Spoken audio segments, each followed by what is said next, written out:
Good evening students. Okay, in today's lecture we will discuss one example of C++ for looping statement. Program की साथ करते हैं हम लोग.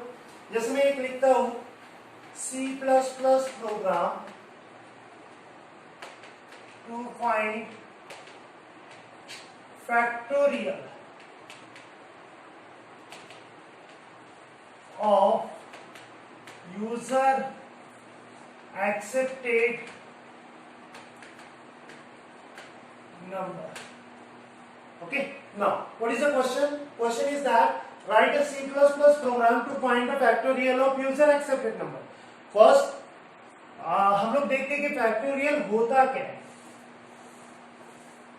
Now जैसे इसका आउटपुट जब देखेंगे तो वहां पूछेगा enter any number, then मैंने एंटर किया 5 and then factorial.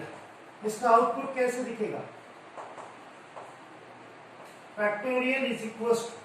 Now what is the meaning of factorial? तो यू नो दैट फैक्टोरियल कैसे फाइंड आउट करते हैं. तो इसको 5 हम लोग इस तरह से लिखते हैं. It means that 5 into 4 into 3 into 2 into 1. Any number, जिस भी नंबर का आपको फैक्टोरियल करना है तो उसकी डिक्रीज करते हुए आपको मल्टीप्लाई करते जाना है. कब तक के? 1 तक. Now what is the calculation? It becomes 5 4s are 20, 23s are 60, 62s are 120, 121s are 120. This one is a 120. Now what is the answer? Factorial is equals to 120. ये हमारा आंसर होना चाहिए. So this is called as a factorial of any user accepted number. मतलब user number देगा and according to the number it will be perform the calculation and find out the factorial. What is the exact value? You can find out any number. किसी भी number का factorial find out कर. अब इसके लिए programme कैसे लिखना है तो हम लोग स्टार्ट करते हैं. Once again hash include conio .h and then hash include iostream .h. Okay, now next one is the void main. यहाँ पे लूप यूज होगा. कैसे होगा हम लोग डिस्कस करते हैं. Then next one is to define the variable. Now how many variables will be required? So just consider. First one is a user accepted number. User से एक नंबर एक्सेप्ट करना. That's why एक variable लगेगा जिसको हम लोग consider करते हैं n. लगेगा n. Then फाइनल इसका आंसर स्टोर होगा उसको भी, उसके लिए एक वेरिएबल लगेगा 2 और तीसरा वेरिएबल लगेगा यहाँ पे होगा इंक्रीमेंट. क्योंकि देखो हमें बार बार कैलकुलेशन करना है and whenever we want to repeat it तो हम लोग कौन सा कांसेप्ट यूज करते हैं? Looping.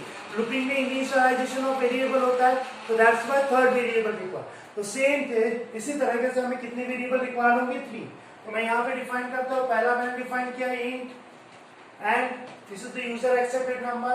Then second one is the हम लोग आई which is a looping statement define करने के लिए and third one is the fact. This is the variable in which final answer is there and initially fact के value हम लोग 1 declare कर देते हैं. Why 1? Because अगर हम लोग मल्टीप्लिकेशन कर रहे हैं और बाय डिफॉल्ट अगर गलती से हमारे फैक्ट की वैल्यू 0 होगी देन क्या हो सकता है कि पूरा आंसर 0 में जाएगा. तो दैट्स व्हाई इनिशियली हम लोग फैक्ट की वैल्यू 1 कंसीडर करते हैं.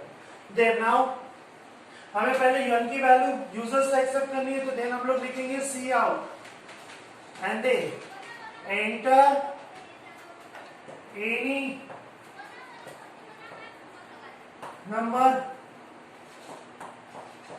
Okay, then cin is n. Okay, now अभी हमारे पास वैल्यू मिल गई है. जस्ट कंसीडर करो कि n की वैल्यू यूजर ने 5 टाइप की. Now we should have to perform this calculation. अब ये कैलकुलेशन कैसे होगा तो हम लोग यहाँ पे अप्लाई करेंगे loop. Loop you know that for loop का syntax first is the initialisation. तो what is the initial value of i variable define करेंगे.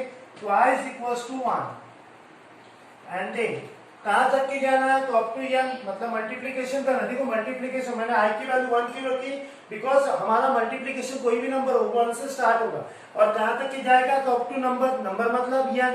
अब यहाँ पे n की वैल्यू 5 है तो 5 तक की गया. अगर 10 होती तो 10 तक की जाता था. तो दैट्स व्हाई यहाँ पे लिखेंगे i less than equals to n and i plus plus. Okay, अगर आपको एग्जैक्ट वैल्यू पता है जैसे मुझे लगा कि 5 का ही फाइंड आउट करना देन 5 यहाँ पे n की जगह 5 लिखेंगे. But I don't know the value of n क्योंकि यूजर देगा ना वैल्यू. हो सकता है यूजर 7 दे, हो सकता है यूजर 10 दे, तो according to that this value will be change. Okay, now if this condition is true then हम लोग कहाँ जाएंगे, तो हम लोग एक सिंपल सा कैलकुलेशन करेंगे, fact is equals to fact into i. अब ये कैलकुलेशन होते रहेगा तब तक के जब तक कि ये कंडीशन पॉज नहीं होती, it will B repeatedly use, मतलब यहाँ से बार बार एग्जीक्यूट होते जाएगा तब तक कि जब तक कि ये कंडीशन पॉज नहीं होती। कैसे होता है मैं बताता हूँ। देन इसके बाद क्या होगा, फाइनली जब whenever this condition will get false then it stop the execution and यहाँ से रिपीट, सॉरी बाहर निकलेगा, this one is a repeat, और ये यहाँ से बाहर निकलेगा, बाहर आने के बाद बताएगा सी आउट, हमें वैल्यू डिस्प्ले करनी है, इस फैक्टोरियल इज इक्वल्स टू किसकी वैल्यू, फाइनली हमें डिस्प्ले करनी है फैट की, तो हम लोग यहाँ पे लिखेंगे fact and then finally get c H and then close. Okay, अभी ये प्रोग्राम कैसे एग्जीक्यूट होगा तो ये हम लोग ये डिस्कस करते हैं। नाउ देखो, मैंने यहाँ पे सी आउट इंटरवल नंबर, मैंने एन की वैल्यू ली 5, नाउ मैं यहाँ पे लिखता हूँ उसका initially n is equals to 5, okay, and then second में जब फैट की वैल्यू हमने 1 ली है तो fat is equals to 1 and then n की वैल्यू मिल गई, then हमने लिखा है i की वैल्यू इनिशियली क्या रहेगी 1, तो again i is equals to 1। now condition it will be check I less than equals to n की वैल्यू क्या है 5, i की value 1 less than equals to 5, condition true और फॉल्स, ट्रू है ना, 1 लेस है 5 से, ट्रू है तो ये कहा जाएगा ब्रैकेट के अंदर, और अंदर जाने के बाद क्या करेगा, fact equals to fact into i. Now what is the value of fact, is 1, i की वैल्यू 1 into 1 it becomes 1, तो again fact is equals to 1 first round में। ओके, नाउ अब ये यहाँ पे आएगा, यहाँ से नीचे जाएगा क्या, नहीं, क्योंकि अभी तक कंडीशन पॉज नहीं हुई है, तो it will be again repeatedly use, तो यहाँ से वो अगेन रिपीट जाएगा, तो नाउ i की वैल्यू, क्योंकि i प्लस प्लस मतलब i की वैल्यू 1 से इंक्रीमेंट हो गई, तो now what is the value of i, 2, again it will be check 2 less than 5 is equals to true और नो पॉज, तो अगेन ट्रू है तो कहा जाएगा अंदर ब्रैकेट के अंदर, then fact equals to fact into i, fact की वैल्यू 1, i की value 2 into 1 it becomes 2, then fact की वैल्यू क्या हो गई 2, now fact is equals to 2। okay, once again it will be repeat because अभी condition pause नहीं है। now i की वैल्यू क्या हो जाएगी 3, again it will be check 3 less than equals to n, yes है, तो अगेन अंदर आएगा fact equals to fact into i, fact की वैल्यू क्या है 2, i की value 3, 2 into 3 it becomes 6। okay, now again fat की वैल्यू क्या होगी आपकी is equals to 6, again it will be repeat, now i की वैल्यू क्या होगी 4 हो गई, 4 लेस देन 5, यस है, तो फिर से अंदर फैट इनटू आई, फैट की वैल्यू 6, आई की value 4, then 24। Okay, then again repeat, now i की value 5 means 5 less than is equals to 5, देखो लेस नहीं है बट इक्वल्स टू साइन है, that's why condition is true, true है तो अंदर आएगा फैट इनटू आई, तो now 24 fact is equals to 24 into 5, this becomes 120, 5 4s are 20, 20 0, then 5 2s are 10, 10 plus 2 120। okay, now i की value क्या हो जाएगी 6, बट हम लोग यहाँ पे चेक करेंगे 6 is less than equals to no, condition will get pause है तो अंदर जाएगा नहीं, सीधा कहाँ निकलेगा ब्रैकेट के बाहर, और बाहर आने के बाद cout factorial is equals to fact, fact की वैल्यू क्या है हमारी finally 120, and that's why this one is the answer। So this one is called as a C++ program to find the factorial of user accepted number, किसी भी number का। अगर user यहाँ पे 4 देता है तो उसका कैलकुलेशन भी ऐसे ही होगा, 5 देता है, 7 देता है, you can assign any number to the year, it will be automatically find out the calculation, perform the calculation and you will get the perfect answer। okay, right।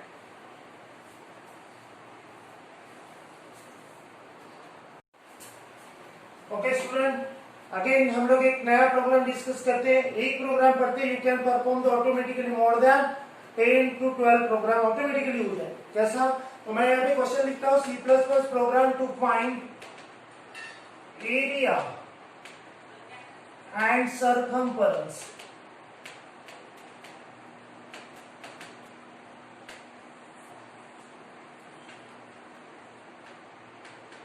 Of circle. Okay, अभी हमें यहाँ पे एक programme लिखना है, question लिखा है write a C++ program to find out the area and circumference of circle. You know that what is the formula for circum area? Area is equals to pi r square and circumference is equals to 2 pi. Now in this both the formula, you know that this pi is a constant, 2 is a constant, but r is a variable. कि r की value change हो गया तो according to the value change उसका answer भी अलग अलग होगा। तो दैट्स व्हाई हम लोग यहाँ पे एक वेरिएबल r जिसकी हम लोग वैल्यू किससे एक्सेप्ट करेंगे, यूजर से। तो इसका आउटपुट कैसे दिखेगा, एंटर द रेडियस। ओके, तो हम लोग एंटर करेंगे तो r इक्वल्स टू जैसे मैंने दिया यहाँ पे 5 अगेन 5 4 जो भी होगा आपका वैल्यू हो, देन हमें यहाँ पे आंसर मिलेगा एरिया इज इक्वल्स टू जो भी कैलकुलेशन होगा एंड दूसरा सर्कमफरेंस इज इक्वल्स टू। तो कैलकुलेशन करने के बाद आपको पता चलेगा कैसे वैल्यू मिलेगा। तो इसी आउटपुट के लिए हमें प्रोग्राम बनाना है। तो कैसे होगा, once again include that is a header file हमने यहाँ पे यूज की onio and then iostream, then the next one is the void main function, then main function में now हम लोग we are defining the variable। तो variable क्या लगेगा, now we are assign as a float, data type is a float। why float, why float, because इसका answer point में आ सकता है। I think 3.14 to multiply by r की value करोगे तो इसका आंसर पॉइंट में आ सकता है। तो that's why we are using the float. Float मतलब इससे incomplete number, okay, with decimal point. r then area a and then c, a stands for area and c stands for circumference। now we should have to accept the value of r from the user, that's why c out, enter the radius of circle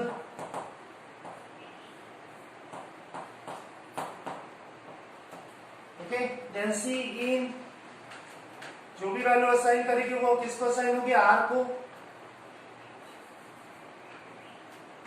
okay, now हमें क्या find out करना, पहला area. तो area के लिए हम लोग use करते हैं A is equals to 3.142 into r square means r into r, हम लोग लिख सकते हैं ऐसा। Okay, similarly circumference is equals to 3.2 into 3.142 into r। तो these are the two formula, area and circumference। हमें फाइंड आउट हो गई है वैल्यू, बट हमें अब इसकी वैल्यू क्या करनी है, डिस्प्ले करने के लिए once again we are using the cout statement। cout area is equals to and किसकी वैल्यू प्रिंट करेंगे, a की, and then next one circumference जो नेक्स्ट लाइन में न्यू लाइन में आ रहा है, दैट्स व्हाई एंडियल मतलब एंड दी लाइन, लाइन को एंड करने के लिए endl. Then now second one is the cout is the circumference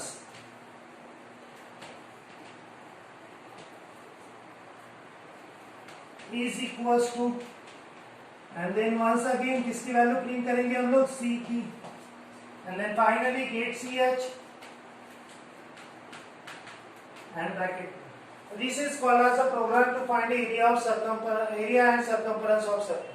now देखो यही प्रॉब्लम अगर मैं कहूं कि एरिया ऑफ ट्रायंगल,